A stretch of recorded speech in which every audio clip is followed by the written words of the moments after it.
இந்த பொல்யூஷன்லாம் எப்பவுமே நடந்துட்டு இருக்கிறது தான். நாம இயற்கையோட எதிரியாகிட்டு இருக்கோம். எஸ், இயற்கையை கொஞ்சம் கொஞ்சமா அழிச்சிட்டு இருக்கோம். இது மட்டும் தான் காரணமா? இல்ல, நீங்க ஒவ்வொருத்தரும் தான். எப்படி தெரியுமா? நீங்க யூஸ் பண்ற ஏர் கண்டிஷனர்ஸ் நம்ப முடியலையா? ஆனா அதான் உண்மை. நம்ம வீட்டையும் ஆபீஸையும் கூல் பண்றதுக்காக நம்மள சுத்தி சூடாக்கிட்டு இருக்கோம். தெளிவா சொல்லணும்னா உள்ள 1 மடங்கு ஹீட்டை குறைக்கிறதுக்காக வெளியில கிட்டத்தட்ட 3 மடங்கு ஹீட்டை இன்க்ரீஸ் பண்ணிக்கிட்டு இருக்கோம். இதை தடுக்க முடியாது, ஆனா குறைக்கலாம். இதைத்தான் நாங்க பண்ணிக்கிட்டு இருக்கோம். Jesus air conditioning system, the complete solution provider. நாங்க உங்க ஏசியை சரியான முறையில் இன்ஸ்டால் அண்ட் மெயின்டைன் பண்றோம். இதனால உங்க ஏசியோட லைஃப் இன்க்ரீஸ் ஆகுது, கரண்ட் பில்லு கம்மியாகுது, குறிப்பா பொல்யூஷனை கண்ட்ரோல் பண்ணலாம், இயற்கையும் பாதுகாக்க முடியும். இதைத்தான் நாங்க பண்ணிக்கிட்டு இருக்கோம். Jesus air conditioning system, the complete solution provider. மரம் வளர்ப்போம், மாசை தவிர்ப்போம். ஹாய் ஃப்ரெண்ட்ஸ், பொதுவா விளம்பரம் அப்படின்றது என்ன? ஒரு கம்பெனி ப்ராடக்டையோ சர்வீஸையோ கன்சியூமர்ட்ட கொண்டு போய் சேர்க்கிறது தான். ஆனா எங்க விளம்பரத்தோட முக்கிய நோக்கம் என்னன்னா, எங்களுடைய சர்வீஸை உங்களுடைய சேர்க்கூட மட்டும் இல்லாம ஒரு விழிப்புணர்வு ஏற்படுத்த வேண்டும் அப்படின்றதுதான். அதனால இது எங்களோட விளம்பரம்னு சொல்றதை விட ஒரு விழிப்புணர்வு முயற்சின்னு சொல்றது பொருத்தமா இருக்கும்னு நினைக்கிறேன். இந்த விளம்பரத்தை, அதாவது இந்த விழிப்புணர்வு முயற்சியை பார்த்த உடனே ஏசி யூஸ் பண்றதுல ஏதோ பிரச்சனை இருக்குன்னு நீங்க ஃபீல் பண்ணீங்கன்னா நீங்க ஃபீல் பண்ணது சரிதான். நாம ஏசி பத்தி பேசுறதுக்கு முன்னாடி இன்னொரு விஷயத்தை பத்தி பேசிடலாம். இந்த 21வது நூற்றாண்டுல நமக்கு முன்னால மிகப்பெரிய சேலஞ்ச் ஆகிற ஒரு விஷயம் குளோபல் வார்மிங் சொல்லப்படுற உலக வெப்பமயமாதல். இந்த வெப்பமயமாதலுக்கு மிக முக்கிய காரணம் காடுகள் அழிக்கப்பட்டது மற்றும் நீராதாரம் குறைஞ்சது. தமிழ்நாட்டுல பெரும்பாலான மாவட்டங்கள்ல போன வருஷம் 12 மீட்டரா இருந்த நிலத்தடி நீர் மட்டம் இந்த வருஷம் 16.3 மீட்டர் அளவா இருக்கு. இதே வறட்சியான பகுதியில் 17.2 மீட்டர் அளவா இருக்கு. இந்த நிலைமை நீடிச்சதுன்னா 2030 வருஷத்துல வரலாறு காண அளவுல தண்ணீர் பஞ்சம் ஏற்படுன்னு ஆய்வாளர்கள் கணக்கிட்டு இருக்கிறாங்க. இன்னொரு பக்கம் விவசாயம் அழிச்சிட்டே வருதுனால வருஷம் விவசாயோட தற்கொலை அதிகரிச்சுக்கிட்டே இருக்கு. அதனால தமிழ்நாட்டுல சராசரியா வருஷத்துக்கு 600 விவசாயிகள் தற்கொலை பண்ணிக்கிறாங்க.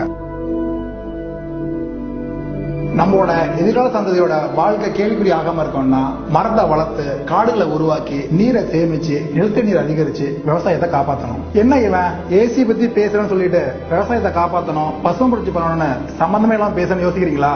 இல்ல ஃப்ரெண்ட்ஸ், சம்பந்தம் இருக்கு. கேஆர்சின்னு ஒரு தத்துவம் இருக்குதுங்க. இது என்ன சொல்லுதுன்னா, உலகத்துல ஒரு மூலையில ஒரு பட்டம் வச்சு சரக்க விரிக்கிறதுக்கும் அதே நேரத்தில் இன்னொரு மூலையில ஒரு சூறாவளி உருவாக்குமே தொடர்புன்னு சொல்லுது தியரி. அப்படி இருக்கும்போது நான் சொல்ற விஷயம் தொடர்பு கதை என்ன? கண்டிப்பா இருக்குதுங்க. ஆக்சுவலி பாத்தீங்கன்னா நம்ம விவசாயத்தின் மூலமா நமக்கு தேவையான உணவுப் பொருள் உற்பத்தி பண்ணலாங்க. நமக்கு உயிர் மூச்சுக்கு தேவையான ஆக்சிஜனையும் சேர்த்துதாங்க. 15 நிமிஷத்துக்கு முன்னாடி நம்ம காசு கொடுத்து தண்ணி வாங்குவோம்னு நினைச்சு பார்த்திருப்போமா?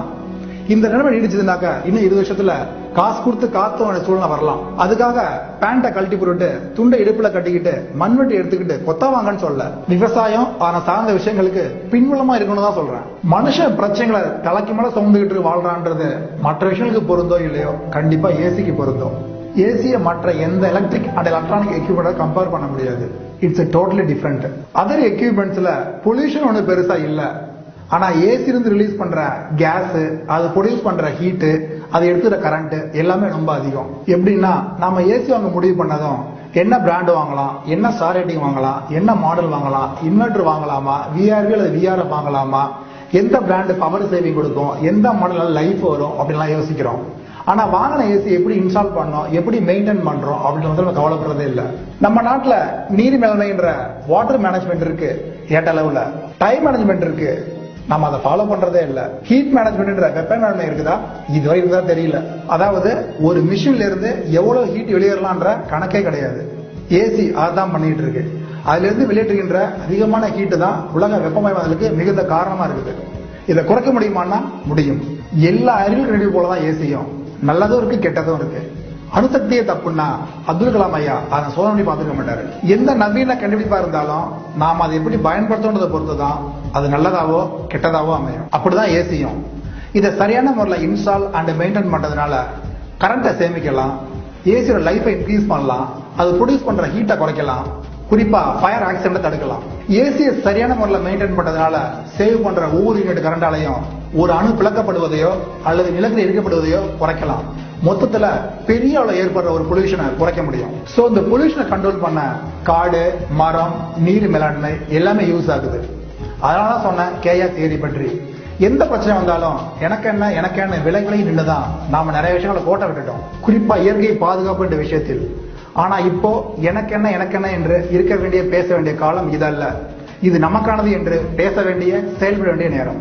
நீங்க உங்க சப்ளையரையோ சர்வீஸ் ப்ரொவைடரையோ அல்லது உங்க வெண்டாரையோ உங்க ஏசிய சரியான முறையில் இன்ஸ்டால் செய்தாங்களா, மெயின்டைன் பண்றாங்களான்னு கேளுங்க.